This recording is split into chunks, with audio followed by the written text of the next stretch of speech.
Well, if you watched a lot of the coverage of this story today on television, you likely came away with the understanding that Julian Assange is some kind of Russian spy who's in trouble tonight because he stole classified documents from the U.S. government. That is not true. It's factually incorrect. Saying so is not a defense of Assange. We're not here to promote him or excuse any number of things he said over the years that we disagree with quite a lot. But just so it's clear, whatever his sins, Assange did not steal documents from the United States government. He did not hack the DNC servers. He didn't break into John Podesta's Gmail account. There is no proof that he is working for the Russian government or ever has worked for the Russian government. Assange has never been charged with any of that and wasn't today, no matter what they tell you. If you're upset about the theft of classified documents from the U.S. government, and there is reason to be, we already know who did that. A 22-year-old Army private named Bradley Manning, now called Chelsea Manning. In 2013, Manning pleaded guilty to stealing secret material and got 35 years in prison for it. Shortly after that, Barack Obama commuted Manning's sentence. This allowed Manning to leave jail decades early, go back on television as a commentator, and then run for political office. So if your real concern is America's national security, you have someone to be angry at, Barack Obama. And yet, strangely, nobody is. Instead, they're furious at Julian Assange for printing the documents that other people stole. Quote, Julian Assange has long been a wicked tool of Vladimir Putin and the Russian intelligence services, wrote professional moralizer Ben Sasse, who also serves in the U.S. Senate.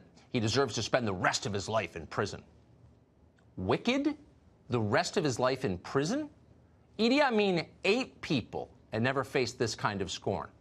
Not even close. Nor, for the record, was Amin ever extradited.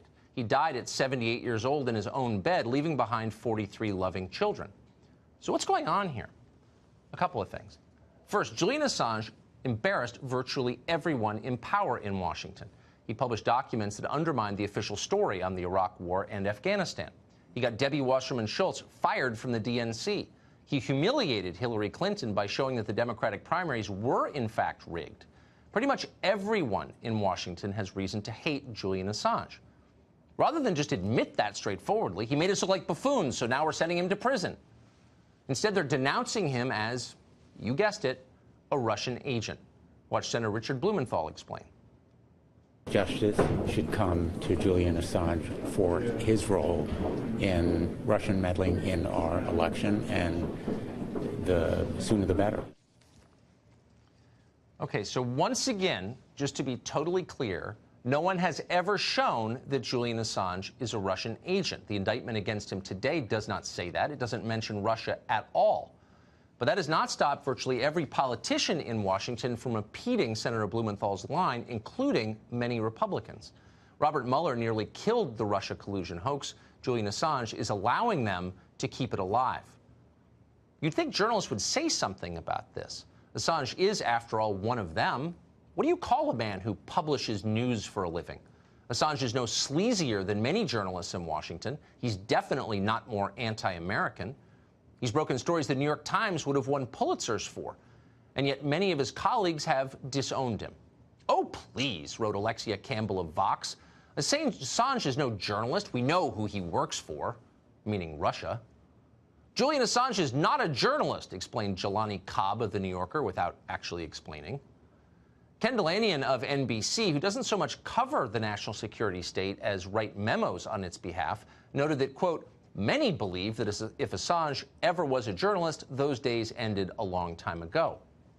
At NBC, when they tell you many believe something, it means they believe it. So why all the hostility to Julian Assange? Well, we'll let former Democratic staffer and current CNN anchor Jim Sciutto explain. Assange's real sin was preventing Hillary Clinton from becoming president. He is central to several cases. He's central to Russian interference in the election. U.S. intelligence views him as a middleman, a cutout, that he was, in effect, part of this interference. He's central, too, to questions about what the Trump administration, or Trump campaign, I should say, knew prior to the release of those materials, right? What were the communications between Roger Stone, et cetera? It's possible that this is something President Trump himself is not particularly excited about. It's remarkable to watch this. It's bewildering, actually. There was a time not so long ago, really, when reporters didn't applaud the arrest of other journalists for publishing information. In 1971, the Washington Post and the New York Times published a trove of stolen classified documents about the Vietnam War. It was called the Pentagon Papers. Remember that? Liberals loved it. Books were written celebrating their bravery. As recently as 2011, the Washington Post saw the connection.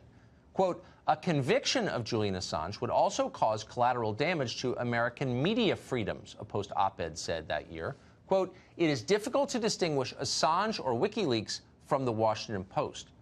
And that's true. But that was before the Trump election and the total war that followed, a war in which the media have definitively chosen a side. Press freedom? Sure, as long as we agree with your politics. The First Amendment? Well, that all depends. Who'd you vote for? The guardians of speech are now the enemies of speech. The people charged with policing power are now colluding with power.